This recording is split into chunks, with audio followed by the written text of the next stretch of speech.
지난 바이에른 뮌헨과 파리 생제르맹 경기에서 김민재 선수가 대활약을 했기 때문에 기분이 좋았던 반면 이강인 선수가 선발에서 제외가 되면서 아쉬움을 남겼죠. 그리고 이강인 선수가 이번 경기에서 선발로 나오지 못한 게 뼈아픈 이유는 뭐냐면 바로 전 경기였던 리그 경기에서 이강인 선수가 선발로 안 나왔어요. 툴루즈전에서. 그러니까 체력적으로 이강인 선수가 이미 준비가 되어 있는 상태였는데도 불구하고 바이에른 뮌헨전에서 선발로 안 나온 거라는 거죠. 그게 이제 아무래도 보통 엘리케 감독이 챔피언스리그 경기가 있으면 그 전 경기에 주전 선수들을 로테이션 시켜주고 그 다음 경기를 나오게 해줄 때가 많았거든요. 근데 왜 이강인 선수가 제외가 됐냐? 일단 최근의 흐름은 이강인 선수가 한때는 주전 멤버로 좀 분류가 될 때가 있었는데 점점 더 시간이 지나면서 다시금 주전 자원보다는 1.5군? 혹은 여러 위치에서 뛸 수 있는 첫 번째 백업 자원 이 정도의 위치로 기용을 하고 있거든요. 어떤 게 있냐면 일단 이번 시즌 시작할 때 이강인 선수의 경쟁 위치는 덴벨레 자리가 있었고요. 그리고 요 왼쪽 중앙 미드필더 자리가 있었어요. 왜 그러냐면 이강인 선수의 플레이를 생각을 해봤을 때 파리 생제르맹이 어떤 전술을 가져가냐? 멘데스가 가운데로 들어오고 파초, 마르키뇨스가 3백 만듭니다. 그리고 하키미가 올라가는데 예를 들어서 하키미가 직선적으로 올라가면 덴벨레가 가운데로, 덴벨레가 측면에 있으면 하키미가 가운데로 또 들어오죠. 근데 여기서 중요한 건 하키미가 혹은 덴벨레가 오른쪽 하프 스페이스를 쓰기 때문에 요 왼쪽 하프 스페이스를 누가 쓸 것이냐? 하키미는 올라갔는데 멘데스는 또 3백을 만들고 있으니까 왼쪽 라인의 공격 숫자가 하나 부족한 거예요. 그래서 왼쪽 중앙 미드필더를 올려서 이런 형태를 만듭니다. 그래서 이강인 선수가 요 자리에서 경쟁할 것으로 예상이 됐던 거예요. 왜냐면 3미들에서도 에메리 자리나 비티냐 자리에 나오면 요 두 자리는 어차피 하키미가 올라올 때 그리고 왼쪽 중앙 미드필더가 올라갈 때 내려가서 수비 라인 앞 공간을 채워주는 역할이거든요. 그러니까 비티냐와 에메리 요 두 자리는 수비 라인을 보호하는 능력이 좋은 선수들이 배치가 되겠죠. 그리고 그 선수들이 바로 에메리와 비티냐였습니다. 그런데 네베스가 여기서 이제 엘리케 감독의 신임을 아주 강하게 받고 있어요. 왜 그러냐면 요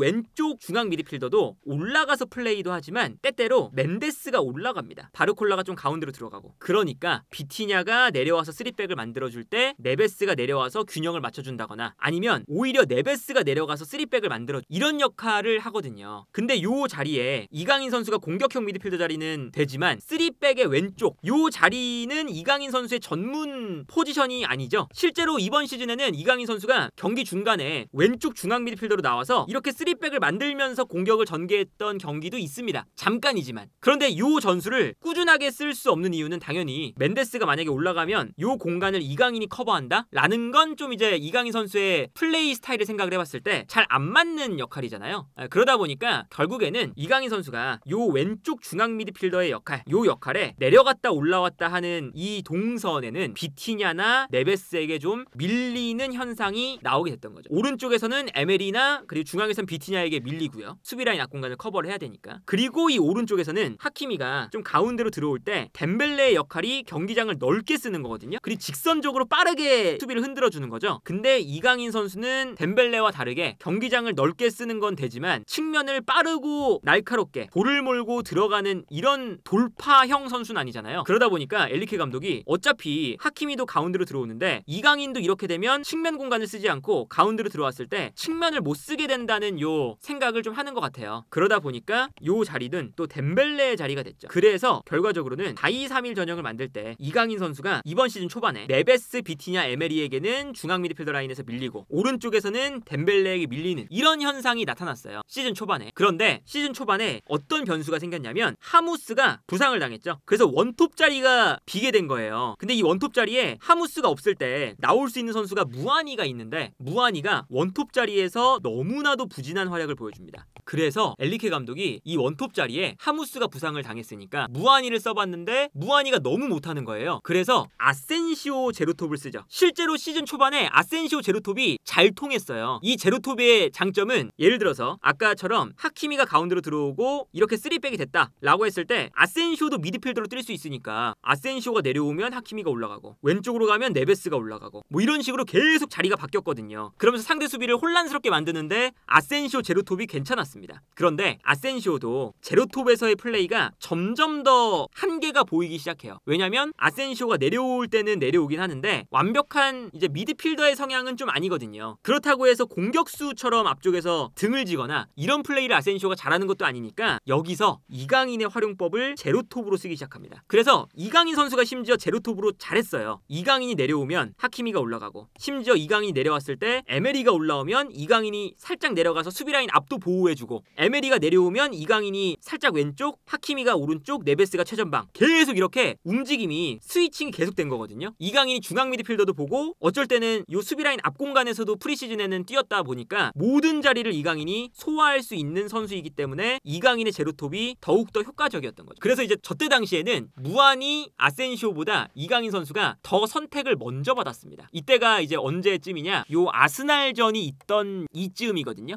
요때 이제 아센시오가 좀 부진하기도 하고 부상당하고 막 이러면서 요때쯤에 이강인 선수가 선발로 많이 나왔어요. 중요한 경기에서. 그런데 아스날과의 경기, 그리고 아인투벤과의 챔피언스리그 경기, 요런 이제 중요한 챔피언스리그 경기에서 이강인의 제로톱이 그렇게까지 통하지가 않았습니다. 그러다 보니까 엘리케 감독도 이강인의 제로톱이 챔피언스리그에서 쓰기에는 약간은 좀 부족한 전술이구나, 이렇게 좀 느낀 것 같아요. 이번에는 이강인 선수가 툴루즈전에 나오지 않고 바이에른 뮌헨전에도 안 나온 거잖아요. A매치 끝나고. 근데 지난달 A매치 끝나고는 스트라스부르전에 이강인이 안 나왔습니다. 교체로 나왔고요. 왜냐면 아인투벤전을 준비하고 있었거든요. 그러니까 그 정도로 이강인 선수를 이때는 관리를 해줬어요. 근데 이 아인투벤전도 이강인의 제로톱이 제대로 좀 안 먹혀 들어가니까 바로 3일 뒤에 있었던 마르세유전, 이게 또 리그왕에서 가장 큰 더비 매치잖아요. 요 경기에서 어떤 선택을 하냐, 무안이도 안 돼, 아센시오도 안 돼, 이강인도 점점 시간이 지나면 지날수록 챔피언스리그에서 제로톱이 안 통해. 그래서 마르세유전에는 덴벨레 제로톱을 씁니다. 이렇게까지 한번 실험을 해본 거예요. 그런데 여기 뭐 중간에 이제 두의 제로톱도 있는데, 두에는 사실은 이강인이나 아센시오, 덴벨레보다는 확연하게 이제 후순위의 자원이다 보니까 빼긴 했는데, 어쨌든 덴벨레 제로톱도 써봤는데 별로였습니다. 덴벨레는 역시나 측면에서 뛰는 게 제일 적합하다라는 결론에 도달하죠. 그래서 이 마르세유전이 끝나고 다시금 엘리케 감독이 처음으로 돌아갑니다. 아센시오 제로톱을 써요. 3일 뒤에 있는 아틀레티코 마드리드와의 경기에서도 아센시오 제로톱을 씁니다. 그래서 요 마르세유전에 덴벨레 제로톱이 실패한 다음에 이강인 선수가 랑스전과 아틀레티코 마드리드전, 요 두 경기를 별다른 몸에 이상이 없음에도 불구하고 선발로 나오지 못합니다. 제로톱 자리에서 아센시오가 주전을 차지했거든요. 그리고 요 아틀레티코 마드리드전도 졌죠. 그 다음에 이제 11월 A매치가 시작될 때 앙제전에서 이강인 선수가 선발로 나와서 두 골을 넣죠. 이러고 이제 11월 A매치를 했어요. 그런데 11월 A매치가 끝나고 바이에른 뮌헨전을 준비하면서 아센시오 제로톱도 결국에는 지난 챔피언스리그 아틀레티코 마드리드 전에서 안 통한 거잖아요. 그러니까 이게 더 이상 쓸 수 있는 전술이 제로톱에서는 남아있지가 않은 거예요. 이강인, 무안이, 아센시오, 덴벨레, 두에 다 별로였거든요. 그래서 오늘 경기는 아예 덴벨레와 바르콜라의 투톱으로 나왔죠. 지금 엘리케 감독이 계속 전술을 실험하는 과정에서 잠깐 제로톱으로 활용이 되고 주전 자원으로 분류가 될 때가 있었는데, 이 제로톱이 또 안 통하다 보니까 점점 더 다시금 이제 후순위 자원으로 좀 밀려나는 느낌이거든요. 근데 여기서도 이강인 선수가 확고한 위치에서의 그런 출전이 아니라 오른쪽에도 한번 서보고, 제로톱으로도 한번 서보고, 중앙 미드필더로도 한번 서보고, 중앙 미드필더도 왼쪽 오른쪽 다 서보고, 그러다 보니까 지금 현재 엘리케 감독이 지금 계속 전술적인 실험을 하고 있잖아요. 그 과정에서 이강인 선수의 입지가 주전급 선수긴 한데, 출전 시간을 보면 출전 시간이 적지가 않아요. 이강인 선수가 계속 로테이션으로도 나오고 경기 중에는 무조건 나오거든요. 그래서 분명히 주전급 자원인데 베스트 11을 딱 써야 될 때는 베스트 11까지는 아닌 오른쪽에 선수가 필요하면 오른쪽, 이제 모든 경기를 베스트 11으로 할 수는 없으니까 중앙 미드필더 자리에 공간이 나면 이강인 중앙, 뭐 이런 식으로 편안하게 쓸 수 있는, 모든 지역에서 준수하게 해줄 수 있는, 믿을 수 있는 자원, 요 정도로 지금 이강인 선수를 좀 분류하고 있는 상황이다. 그래서 실제로 이강인 선수가 출전 시간이 파리 생제르맹 내에서 적지가 않은데도 불구하고 최근 들어서는 주전이라는 느낌이 안 들죠. 그리고 이제 때마침 하무스가 바이에른 뮌헨전을 기점으로 복귀를 해서 이제는 제로톱을 쓸 일이 거의 없을 수도 있어요. 하무스가 이제 제로톱이 아니라 원톱으로 나오기 시작할 거잖아요. 그러면 이강인 선수가 결국에 경쟁해야 되는 역할이, 하무스가 원톱으로 자리를 잡으면 덴벨레와의 오른쪽 측면 공격수 경합, 네베스와 왼쪽 중앙 미드필더 경합, 다시 처음으로 돌아갑니다. 그런데 이강인 선수는 에메리 자리에서 뛸 수가 있고, 상황에 따라서는 바르콜라 자리에서 뛸 수 있잖아요. 그러다 보니까 선수가 아까 설명드린 것처럼 덴벨레보다는 직선적인 움직임이 엘리케가 원하는 것만큼 안 나오고 이강인 선수가 왼쪽 중앙 미드필더 자리에서는 3백을 왔다 갔다 할 수도 있는 이 수비적으로 중요한 위치에 있는 역할이기 때문에 네베스가 조금 더 먼저 선발이 되고 혹은 파비안 루이스도 여기 선발이 먼저 될 때가 있죠. 수비형 미드필더도 볼 수 있으니까 파비안 루이스가.